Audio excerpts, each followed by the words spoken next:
Now, you mentioned the Olympics that are coming up later in the summer here. I think that's something the world is obviously excited for. What does that mean for Rio? Is this a positive development for the city, or is this another maybe misallocation of public time and expenditure? Well, I think that there was one huge benefit, which is the Olympics and the other mega events that we've had here, like we had part of the World Cup and we had the Pope visit.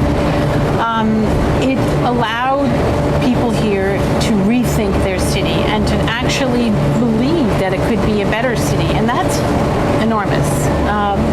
Because up until 2008 or so, and I've been here since '95, everyone basically just went about his or her business and just figured, yeah, it's bad, it's dangerous, there's a lot of corruption, and that's just how it is and how it will always be. So that's a great boon, I think.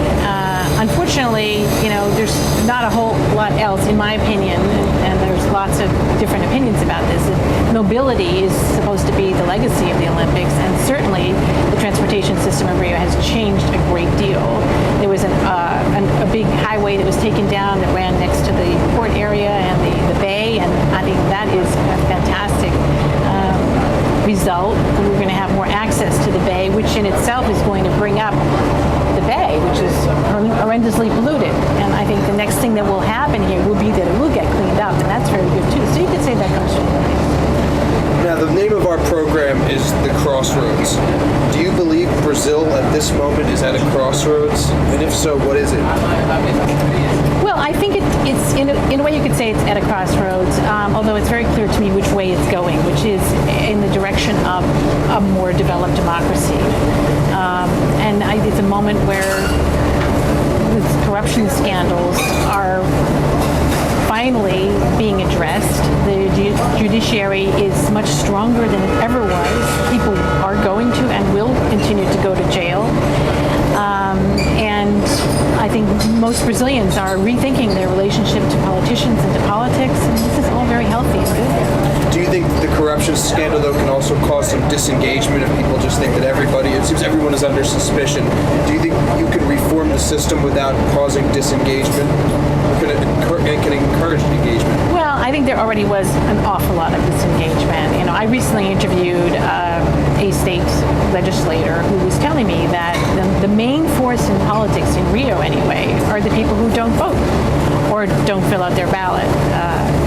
And that's got to change. And I think all the attention that's being paid to the scandals and everything is making people think, gee, maybe I have to think more about who I should elect and what the issues are, etc. Here we are at the roof of a hotel on Copacabana Beach, and if we look down, we see one of the most famous tourist spots in the Western Hemisphere, the beautiful Copacabana Beach. And up here above us, a stone's throw away is what amounts to a very poor neighborhood. It really brings to light the inequality in Brazil. What do you think about the inequality in Brazil? To what extent is that a looming, ticking time bomb, or is there a way to begin to close those gaps? Well, I think inequality is the crux of everything. And I think in the last 10 to 15 years, it has been addressed, and the gap did begin to close. And maybe that's why we've now got a Pandora's box going on with so many issues and problems coming out. They were controlled before. And I think now it's very hard to predict what will happen, because you have new forces at play. And that's actually very good and very exciting and full of drama.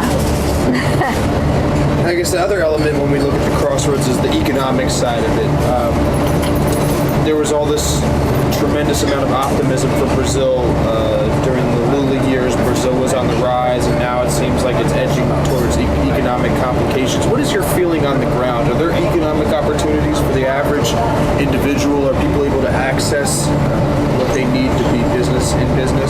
What is your on-the-ground perspective of the economy? My understanding is that the situation is really very bad.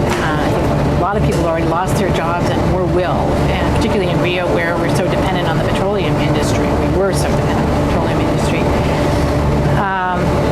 again, I think the fact that so many people did rise up out of poverty, and it was 30 or 40 million all in Brazil in the last 10 years or so. A lot of people think, oh, they consumed, now they're not going to consume anymore, everything will go back to the way it was. I don't think it's like that. I think their idea of themselves changed fundamentally. They are no longer invisible. They are no longer an underclass. They are people who thought about doing a lot of things that they'd never done before and did a lot of things. And that thinking's not going to go away. And is that a success of the PT and Lula and Dilma, or is that broader than a party or candidate? Well, I think Lula is the one that made this happen, but I think it was time for it to happen anyway. I mean, if you look at Brazilian history, you know, the coup in '64, what was it if not, let's keep the lid on the masses? And that's been the history of Brazil. It's been keeping the lid on the masses. It's off now. Now to wrap up, you know, like I said, we look at where we are now, but a big part of the Crossroads is how to take the right path. And you work with a lot of young and exciting community leaders, some that we've interviewed for this program. What do you think is the best path forward for Brazil, and who do you think is poised to get Brazil where it needs to be? I think these are the people, absolutely. I find, you know, when I get depressed looking at the unemployment numbers or, you know, the GDP, I think about those young people like the ones that we saw today, and they are rethinking themselves in relation to the country and the city, and they have demands, and they are making things happen despite everything, and that is our salvation. You want to say a word about the forthcoming book? I think No. your fans want to know. Nothing? All right, well, watch out for the new book, because I've heard about it, and it sounds like it's going to be very cool. Julia, it's great to talk to you. Thank you.